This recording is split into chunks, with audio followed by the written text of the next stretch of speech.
welcome to this evening's board meeting. It is January 2022, believe it or not. Here we are. I've said this over and over in many, many meetings in the last week. January 2022 or 2022, the year of possibilities. Yay. We're gonna make them happen. With that, if you would, let's stand and have the pledge, please. I pledge allegiance to the flag of the United States of America and to the republic for which it stands, one nation, under God, indivisible, with liberty and justice for all. Thank you. All right, if we could have a motion to adopt tonight's agenda as printed, assuming no one wants to take anything on that. And second. Thank you. Well, we're gonna find out right now. Is it ever? Needs a stapled agenda, Karen. Do we have a new agenda? The stapled one, is it the same? Is it the same? Okay. Don't mind me. Perfect. We have a motion on the floor, a second. Second. All in favor? Aye. Aye. So moved. All right, so moving along, let's have call to the public, and we do have two different speakers this evening. First is Rachel Hornby. Thank you. This one we have here. Yes, please. My name is Rochelle Hornby. Oh, I'm sorry, That's Michelle, okay. I'm It so happens sorry. all the time.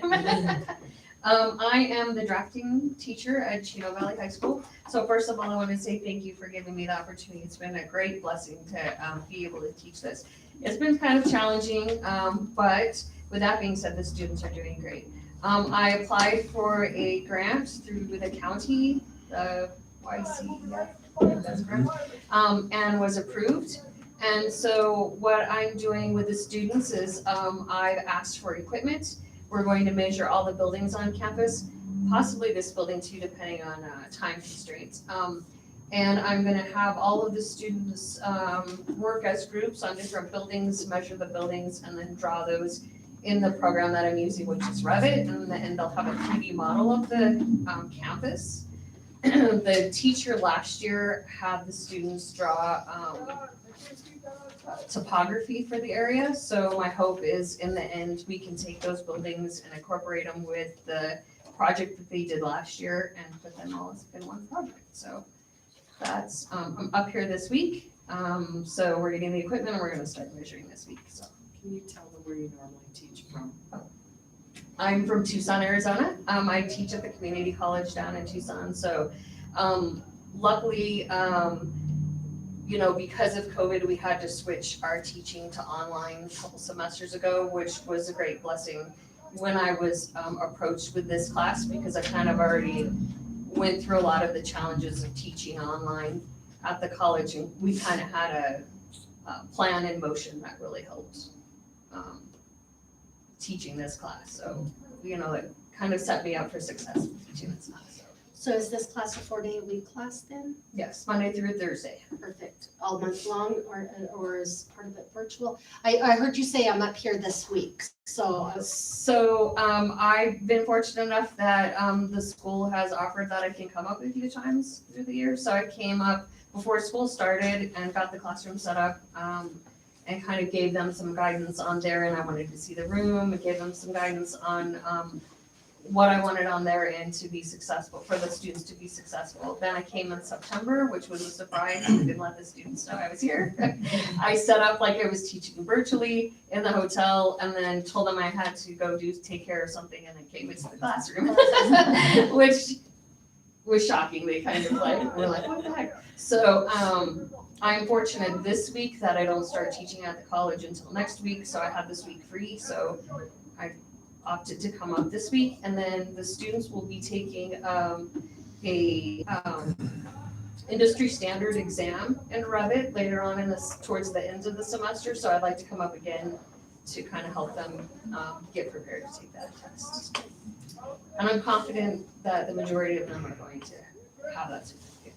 Well, drafting is near and dear to my heart. My father was a 40-year teacher at high school level, so Oh, that's awesome. awesome. Thank you. I have watched, I've observed the class and been in there, It actually works very, very well.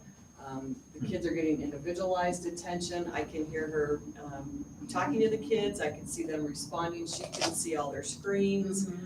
It's not the most ideal situation, but it is drafting too. And so the kids are pretty familiar and comfortable, but it's amazing. It was amazing for me when I was in there, how engaged the students are. So. And I've great tried job.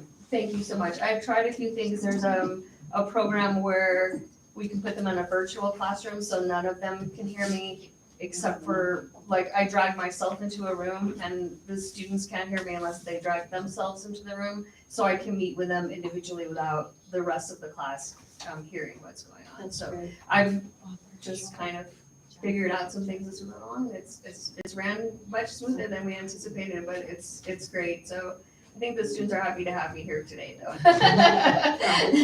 Yes, please. Yeah, just a couple quick questions. Mhm. One, it sounds, I heard about you doing this before the year started, Uh-huh. and I'm glad it's working well. Now, you're teaching second level drafting, right? Second year drafting? Yes. Yeah. Mhm. Now, do we still have an in-person first year drafting course? We do not at No, this we do time. not. Oh, okay, so you have the only drafting course.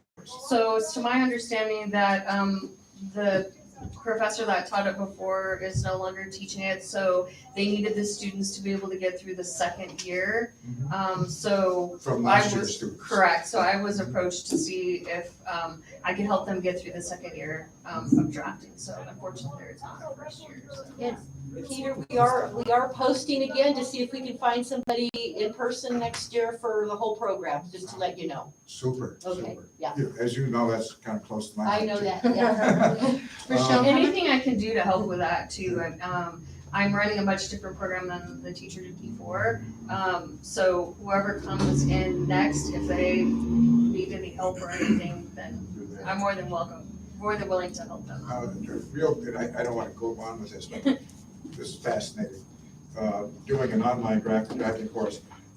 When they're sending their final work products to you, are they PDFing them so you Yes. actually have them permanently so you can evaluate them, or does this have to be all done live?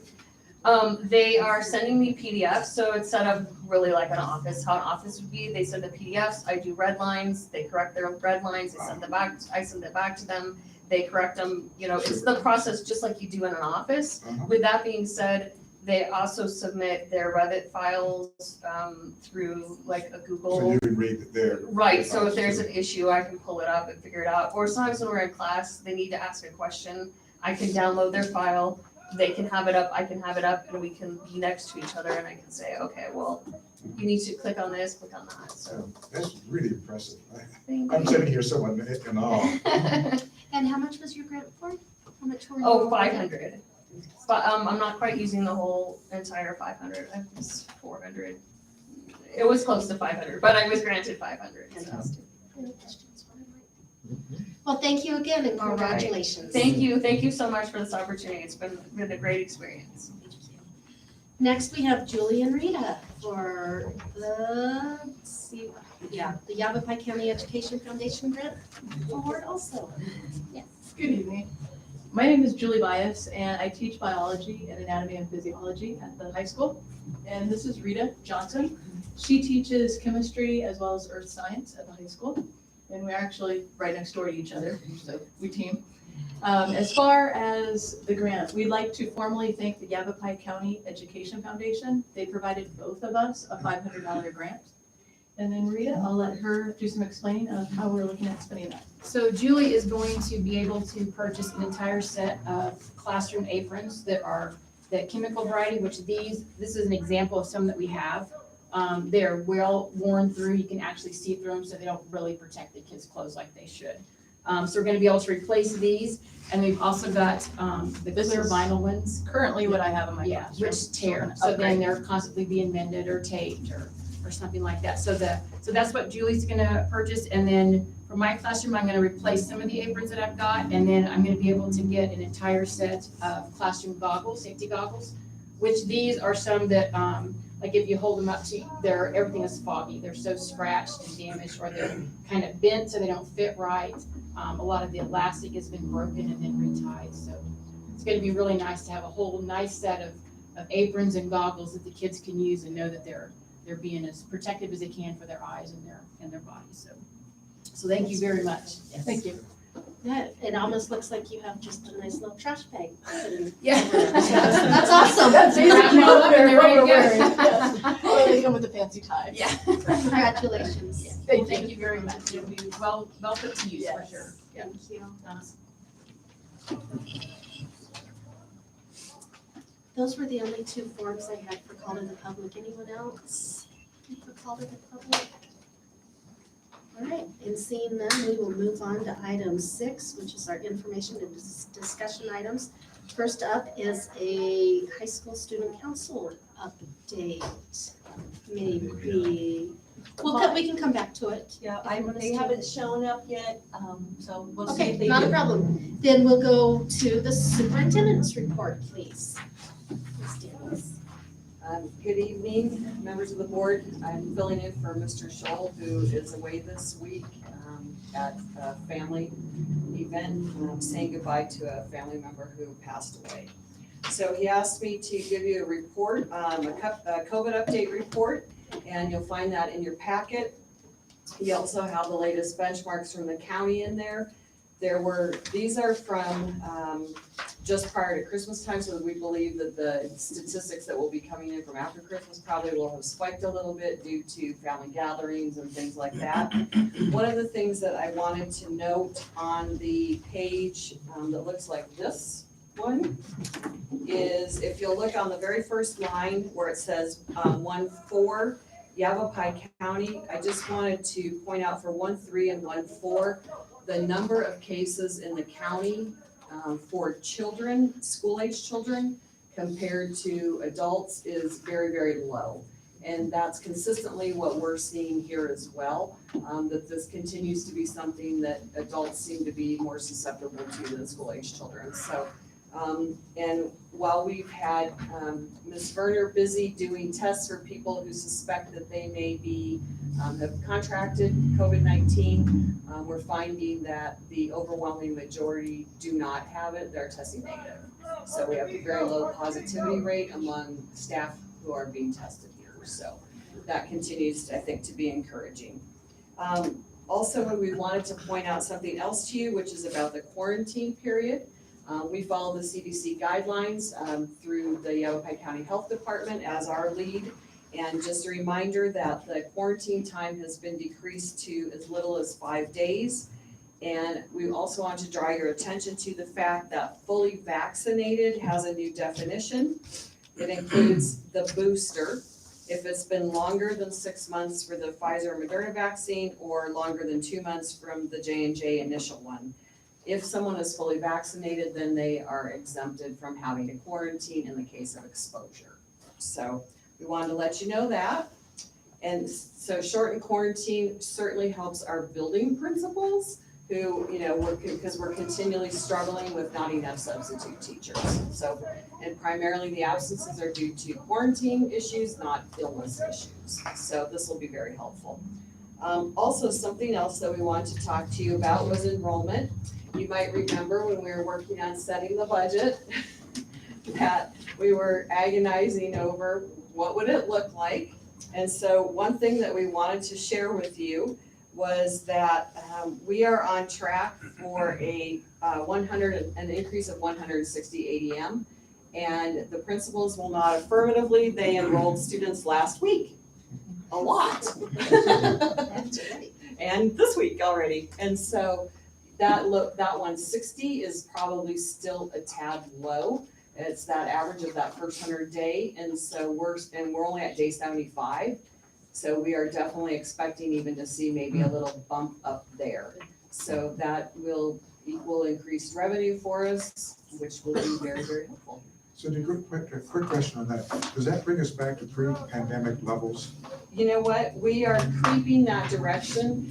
Yes to pre-pandemic, but no to pre-2009. Yeah, I remember those Yeah. things. But definitely back to pre-pandemic. In fact, we are higher at the high school and higher at territorial than we have been in 10 years easily. easily. So we are even edging out that era of the economic recession era. So in those two buildings, so it's spotty because we have some very small cohorts, and then we have some over 200. So that's huge for us. So you probably remember you've never handed out 200 diplomas at graduation before, so. Today was the opening day of the Arizona State Legislature.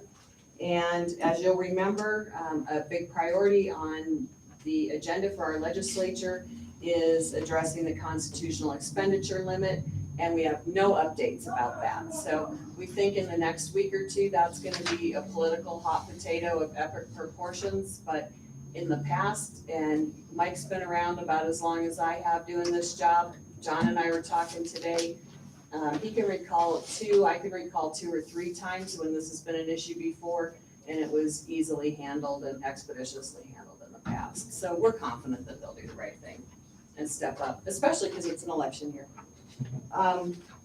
And that is it for the superintendent's report, unless we have any other questions about what was in the packet. Just one quick observation. For some reason, we track the COVID cases around the state and in the nation. Our infection rate in Yavapai County is 1/2 of Maricopa's right now. I mean, I don't know what we're doing right in this county, but we are handling this current surge far, far better than, I'm sad to say, Maricopa County is. We have a natural propensity to avoiding each other in this county. I didn't want to go there, Sydney. Just, kind Or you could of live- rugged individualism that we all have. Or you could live in Poland and not see anybody for 3 or 4 days. Exactly. Stay healthy. Thank you. All right. Agenda item 6C is the Chino Valley Education Foundation update. Mr. This is a pass around. This is a pass around. Okey-dokey. To all of you guys, members of the board, thank you for letting me come and be here tonight. I'm Wayne Ballard. I'm the current president of the Chino Valley Education Foundation. And I just want to give you some information tonight. I want to send out around some bullet points for you so you have them at your disposal as well. Our annual income for this last year was over $500,000. And that, please don't spend that money yet. Because I'll explain in a moment, a lot of that had to do with the Denise Pearson scholarship that we received, and now we are the caretakers for. But with the various programs and things that we're doing, we are seeing a lot of growth in this last year. We are a 501c3 organization, and we are also a qualifying charitable organization for the state of Arizona, meaning if you would like to give money for the tax write-off for this Arizona state taxes, you can double what you give to the Education Foundation, because we service a large group of underserved people. And so instead of, I think it was $400 a month or a year, it's $800 for a married couple. And so that is a significant thing that we're trying to get more and more out in the community. A few things that we've been doing this year, and you've got the list in front of you. You can see some of the major projects.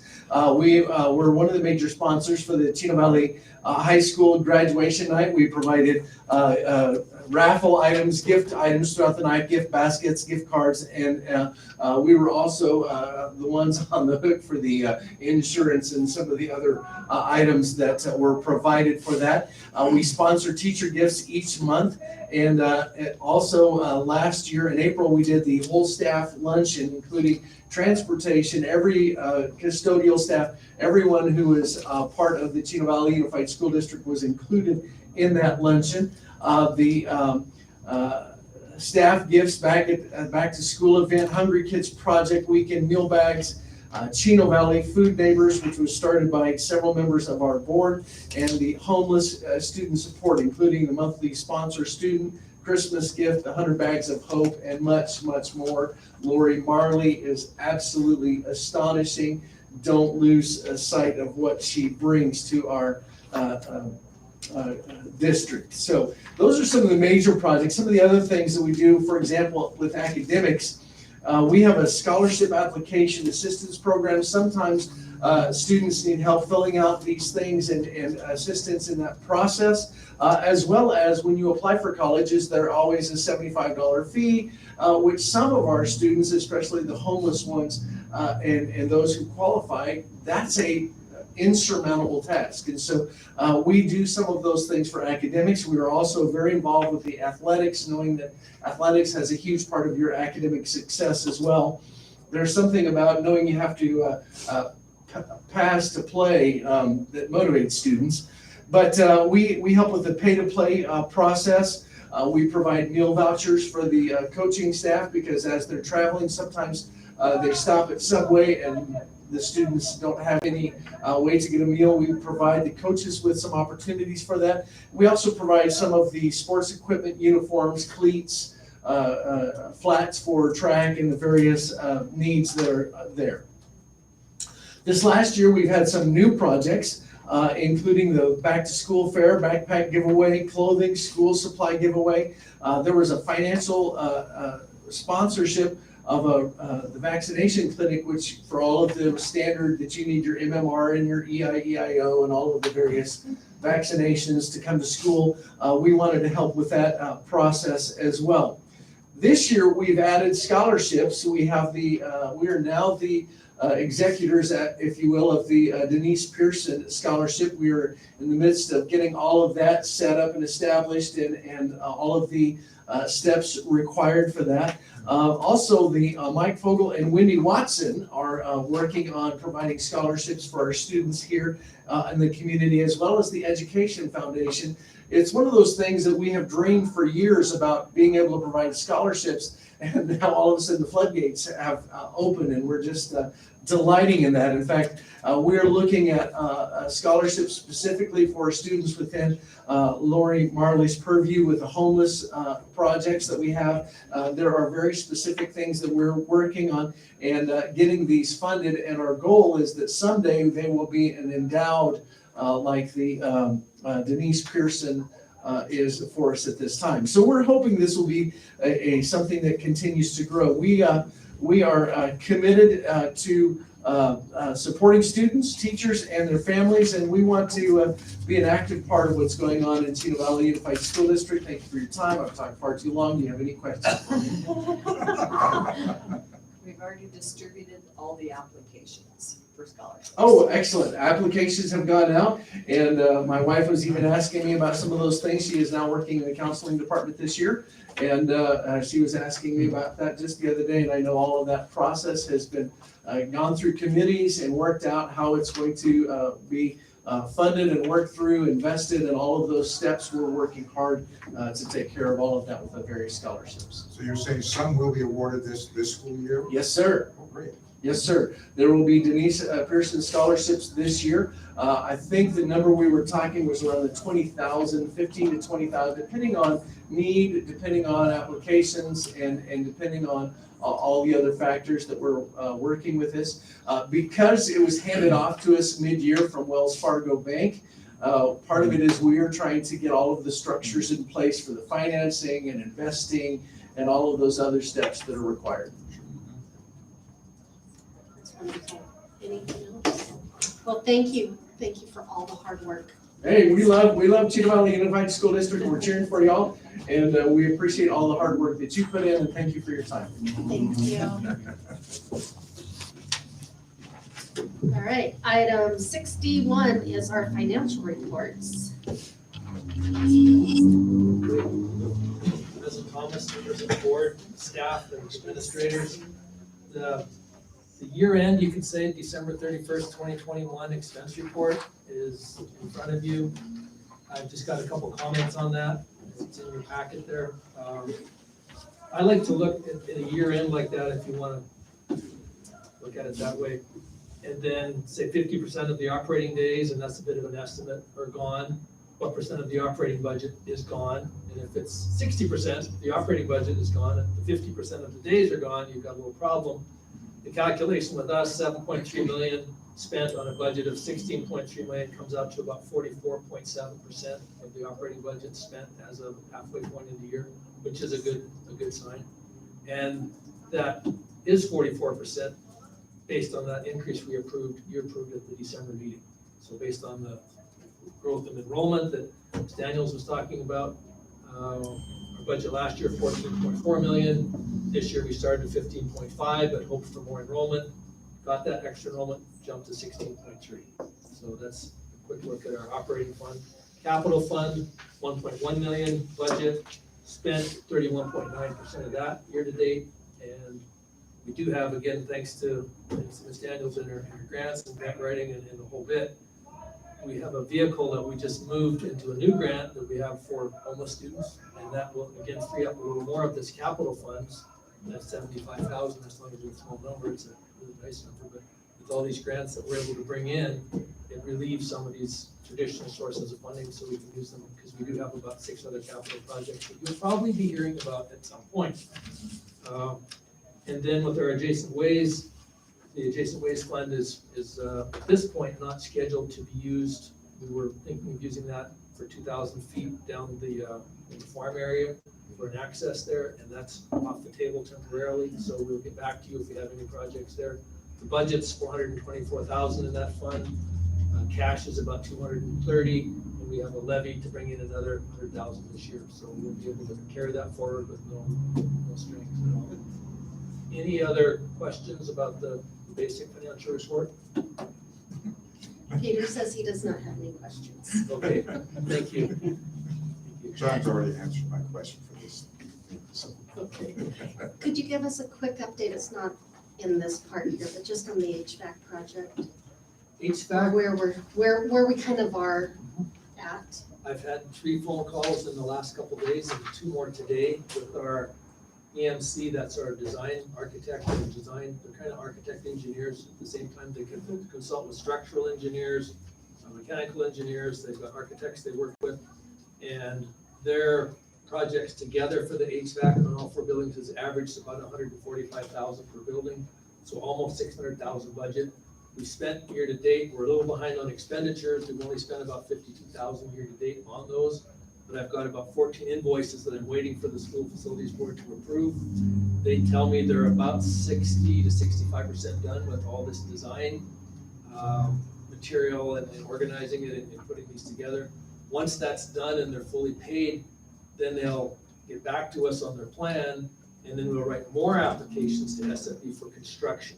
And we'll involve a company to help us with putting those bids together and evaluating the bids. And there's some that are on state contracts, so that shouldn't be too difficult. It's just a matter of can we get them here once we want them here, these companies on state contracts. So I think it's going well. We haven't heard from EMC2 that they run into any unsolvable problems. So just being kind of quiet on the direction that the design will take. Thank you. I appreciate that update. We'll just keep moving along with you and talk about student activity funds. Very good. A quick summary of that. If you look at the bottom, there's some encumbrances that have already been spent. One was for $2,000 for wrestling for the year, and then there was this tournament that they held, Mile High tournament, and that $4,500 has been spent. And the teams that were, I've got a brief report on that. The teams that were scheduled to come did come, but it wasn't quite as energetic. I think it was New Year's Day, right around there, the tournament. Any more information on that, Karen? No. That it wasn't canceled, there It were. wasn't, but it didn't go as well as. There were, I think, 3 or 4 teams that were unable to come because of quarantine issues, Yes. but they still did well. And that's our cost, so we were the hosts. Yeah. And other than that, pretty quiet month for activity funds. Well, thank you very much. Our consent agenda tonight, items 7A through G. I'd appreciate a motion, please, to approve tonight's consent agenda. I so move. Do we have an add on? You said G? I'm just reading A through G. I said G. I see, mine says F. That's the only reason I'm asking. Well, let's just have some clarification. Yeah. Let's find out real quick. It Well, says G, but then down in the information and supporting data, it's A through F. oh, okay. Then I would be quiet and second tonight's motion. To approve To- consent items A through F. Yes, yes. Good. All right, all in favor? Aye. Aye. Item 8A, stipend for CVHS Unified Sports Head Coach. I'll go ahead and present for Thank Mr. you. Campitelli. I know he's had a busy day with sports. Alrighty. So we are, as you know, Unified Sports is a division of Special Olympics Arizona. And our head coach, Ms. Jenna Ballard, has been the coach for 9 years. She's been the AIA Coach of the Year. We've had student partners who are general ed students be Partner of the Year. And we've had our special education athletes be Athletes of the Year for AIA. And truthfully, we've been remiss and haven't been paying her as a coach, even though it's an AIA sport. And so Mr. Campitelli is bringing to us a recommendation that we approve this pay for which is the annual stipend of 5% of the teacher's salary base for the Unified Sports Head Coach. And he asks for the approval. Well, I just want to personally say that I apologize for overlooking this. I guess I just presumed it was an automatic coaching stipend, so I'm all for this. So with that, So approval. Second. all in favor? Aye. There you go. So, and as you know, we have athletes and partners competing in the World Games this year. And I know they are fundraising for that, so. And where will they be And held? where's it? Well, that was a really good question, like Orlando, I think, and it's bocce, I believe. Disney World, and two of our See, students, Disney World, I got it. yes, Orlando. two of our students were chosen for the state of Arizona, to represent the state of Arizona in the world. Nice. Oh my goodness, that's amazing. It's really Hope we great. get some good video of Our it. program sets the standard, I'll tell you. It Well, does. we could have a board field trip. To Just Disney World? go. Okay. Just a suggestion. Okay, let's go on to our personnel report. Item 8B. So you have in your packet, not only the personnel report that's in your packet, but you also have the supplemental that you should have received at your table this evening, that includes the other personnel issues. So Karen made me a handy dandy cheat sheet. We have one new classified sub. We have 2 retirements, 8 resignations, a classified change, a certified change. We have 4 extra duty, we have 8 coaches on here, and we have 72 timesheets. The reason we have so many timesheets is because Friday school, tutoring, those kinds of things that's primarily where the overwhelming majority of timesheets are coming from, and they're grant funded.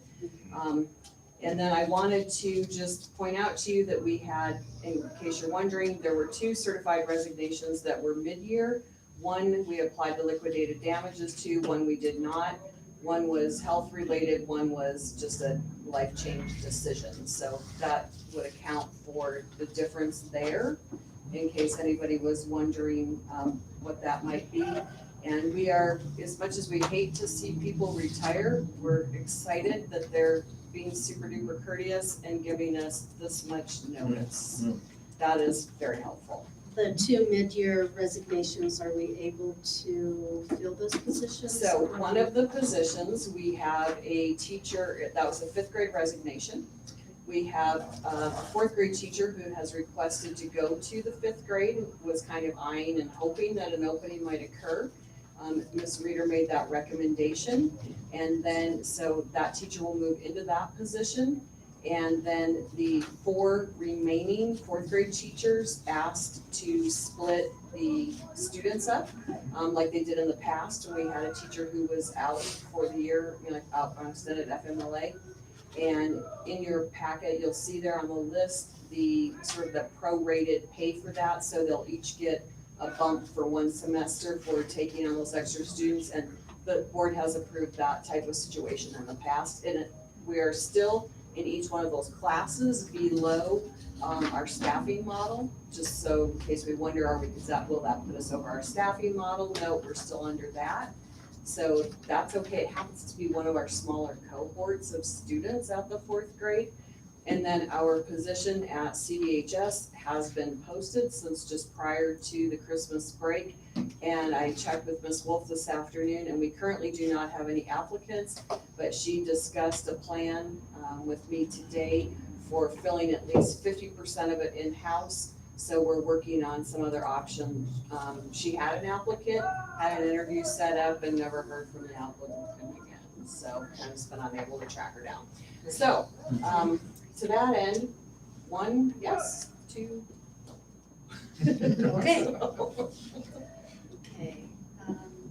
Okay. I have a question about a bus driver corps. How is that Limping along. limping? We're still short of bus drivers. It's kind of like having a soft tire on the big yellow limo. It's kind of thudding every time it rotates, but we're getting by. Mhm. So as you see, we had one move into a spot and fill a job, and we're able to hire another sub, which is basically our training ground. So limping along would be where we are.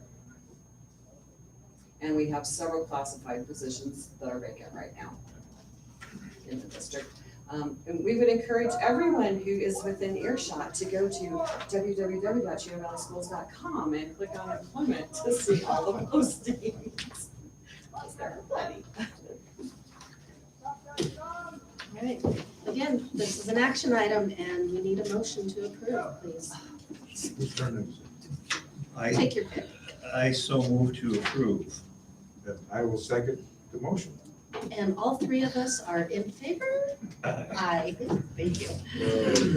All right, item 9A, mid-year academic updates. Ms. Daniels. Okey dokey. So, what we asked the building principals to do was to provide us, answer basically 4 basic questions any way they wanted to, provide information to us any way they wanted to about how their middle of the year, we call MOI benchmarks, came out and what they learned from it. Not the numbers, and that kind of stuff, because as students come and go, it's not necessarily the same students we're testing in the middle of the year that we test in the beginning of the year.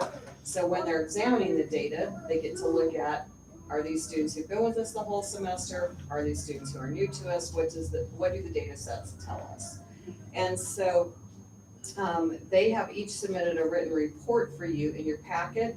And I have pulled out some things from each of those reports to share with you that are probably what I would say are the most germane to what's going on in that building. And then if you have any questions after we kind of look at all 4, they're here so you can, fire away and they'll be ready to answer them. But one thing that we wanted to point out regarding Chino Valley High School is that they tried something new this year that was a suggestion of a longtime staff member that we actually were really super excited about, which was instead of trying to be in the past, they've done the Galileo testing. Galileo was sold a few years ago. The new platform is not very smooth and it hasn't worked very well. So we banned it a couple of years ago and then COVID and blah, blah, blah, so it was too hard to even get anything off the ground when the kids were in school, not in school. So what they have done instead is we are using ACT benchmarking because as you know, we did the alternate assessment for the high school the last 3 years and selected ACT with the idea that the state might select that as the test. So we have ACT Aspire, pre-ACT, and ACT given. We also have some Arizona Merit, Arizona science-based tests given as well. So when we look at that, what they decided was they have been making an effort in English classes and math classes, science classes, to do work throughout the course of the school year, whether it's spell work, whether it's homework and things that mimic and use the verbiage from ACT practice materials so students become accustomed to even how the questions are worded. The suggestion of the staff member was, why don't we do an assembly schedule? Like basically they've started doing it once a month. Rotate each subject that we do, and in that 40 minutes when the kids would normally be in assembly, school-wide, we're all doing ACT practice test. And so it's crazy efficient because we're not trying to run kids through computer labs and killing lots of class time.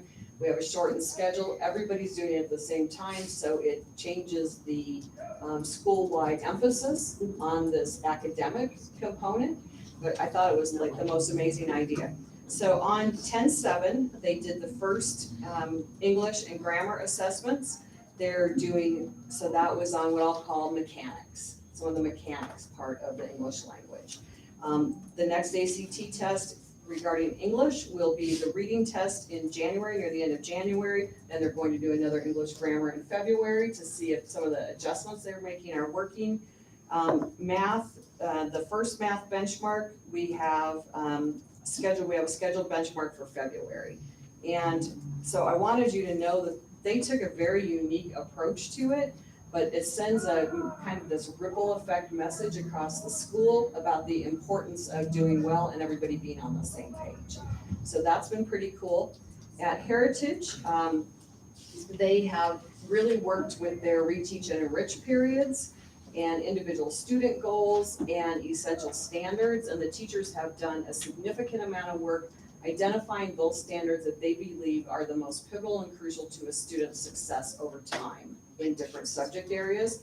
And so they're continuously giving what I'll call short, small benchmark tests to evaluate how is the kid doing on that standard. And so rather than giving a large test that encompasses several standards all at once and create some assessment fatigue, they're doing things to help the students. They're taking it in little bite-sized chunks.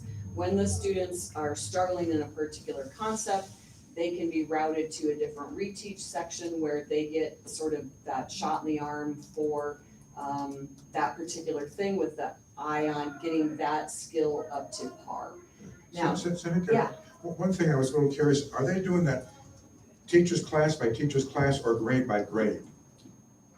The skills tests are grade by grade, So so the like entire grade is doing it at the they same time. collectively design the assessment, so it's not necessarily random, they're working together.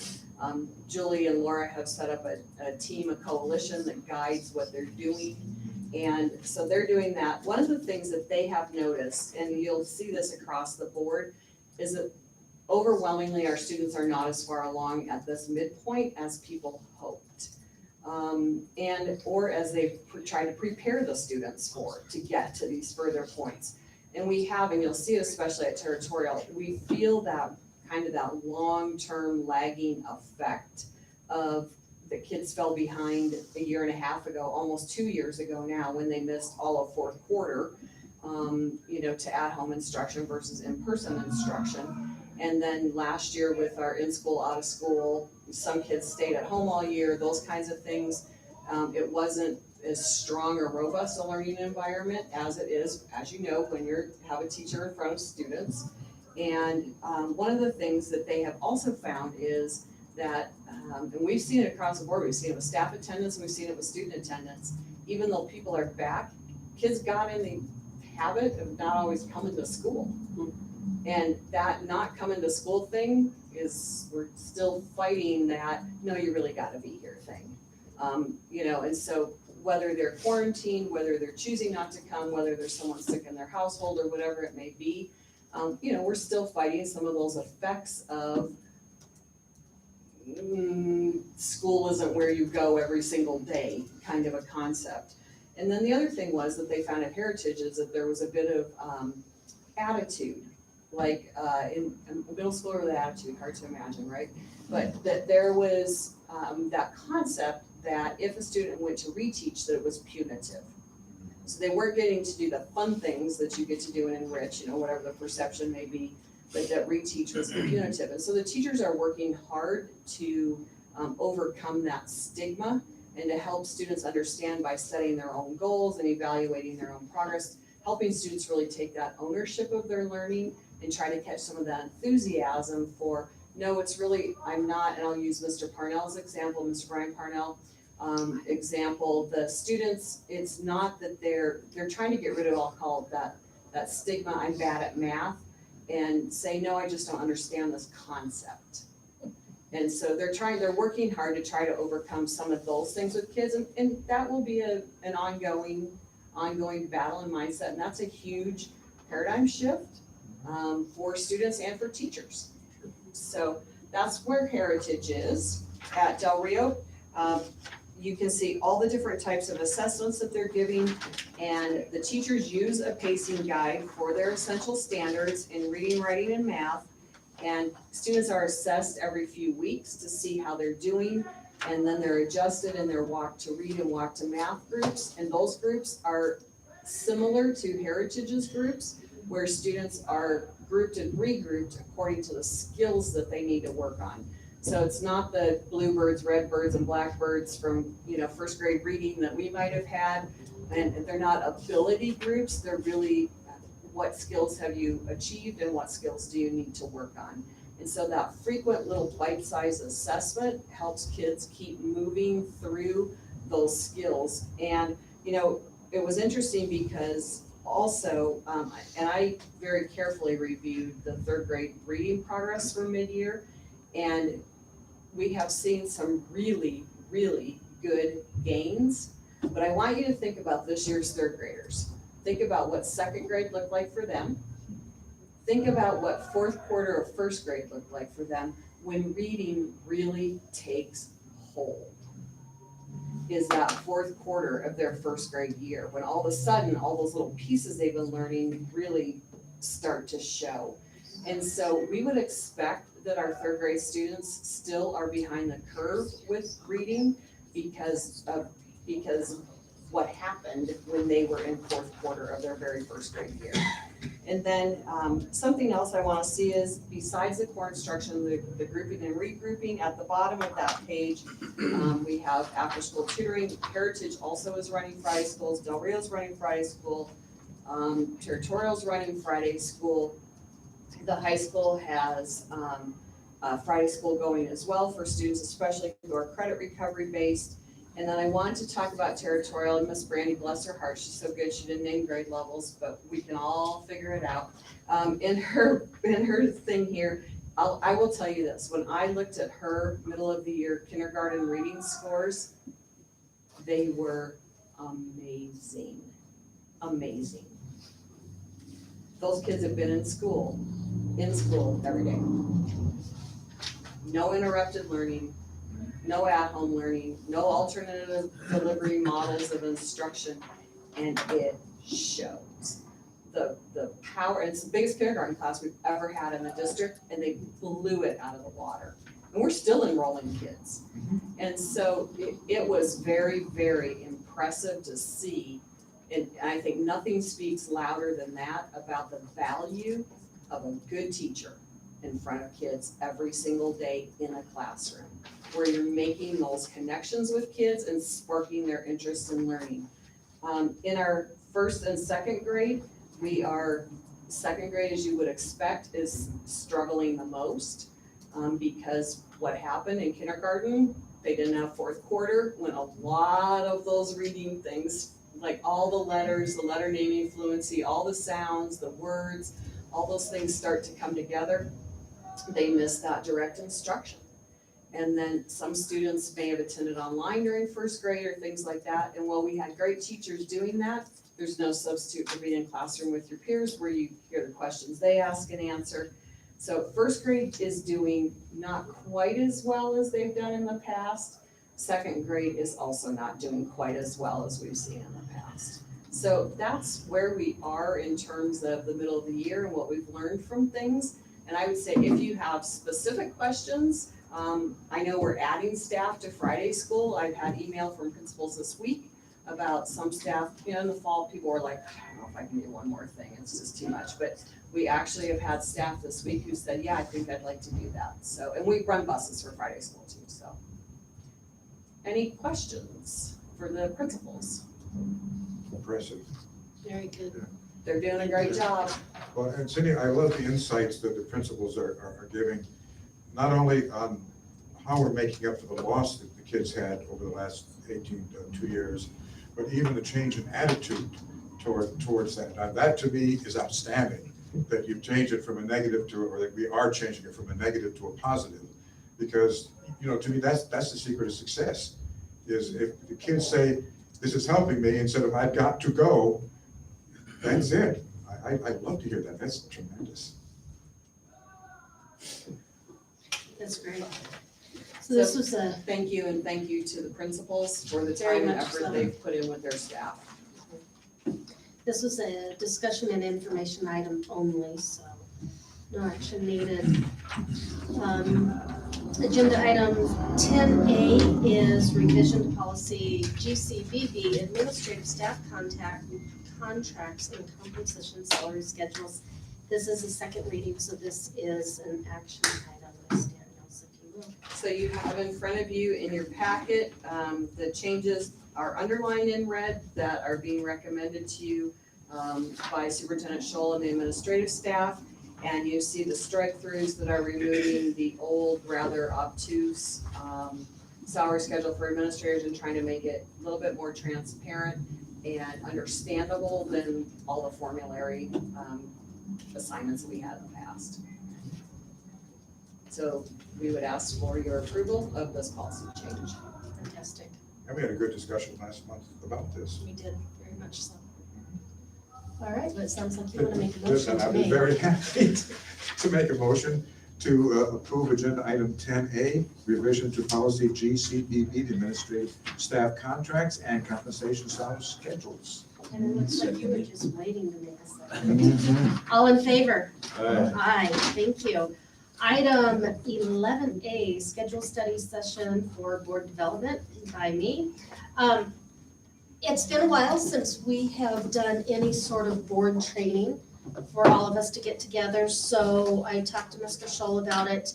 And I'm proposing that we get together an hour before our February meeting. And Nikki Wally, is it Wally or? Okay, she's the board support training specialist with the ASBA. And she would be able to come and help us start developing some strategic planning opportunities, if that works for everyone. Can I ask, is that the date of our February meeting? I thought our February meeting was the 14th. I think it's the March one that's I later, think it's isn't it? the March one too. I don't have my phone. Yeah, I can- I mean, I had actually. We all pull it out. I That's did- the second Monday. I had actually put the 14th in my phone after our last board meeting. So the 8th would be the week prior. I mean, the date doesn't matter if it's good for everybody. February 8th is actually a Tuesday as well, not a Monday 14th is So- the date, I believe. of the Yeah, meeting. that's right, February 8th is. If it works with everyone, can we just say an hour before our next meeting and then make So the those 14th. Yeah, 'cause, yeah, the arrangements? second Monday is the 14th. And this says the 8th, so. That would be wonderful if we We could should do either that. amend it And or I'll should- let And it, Penny and Annie know. please. And I just wrote March and Now, will that lady that you're talking about be available then? I do not know the answer Okay, to that. I'll check on that too, and then I'll let you all know. So Okay. How's that? amend the motion. So now I'm wondering if she was only available. Yeah, it's not an action item, but if, yeah. You may want to check and see if she's available. And Yeah, let me check Or this. that. I will check in the morning to see if she's available. And if for some reason February doesn't work out, We'll talk let's, March and we'll talk about March. absolutely, and let's do February. that. I feel better about Then that. March is the later board. Yes, because of break. Right. Yeah. How's that? Sounds good. Look for an email. And just for both of you to know, on the back, it kind of talks about what some of the things that they can talk about. Also, if the strategic planning does not interest you. This is point of order. Is that an actionable item? It is It not. was not? Thank you though, I appreciate that. This would not be an official board meeting, right? Okay, with that, I'll entertain a motion to, actually, I can just do You can that. just do it. Go I ahead. knew that. We are hereby. We are adjourned. Good night, everyone. See you next month. And nothing to sign. Oh, also. Gosh. Look at that clock. I know. And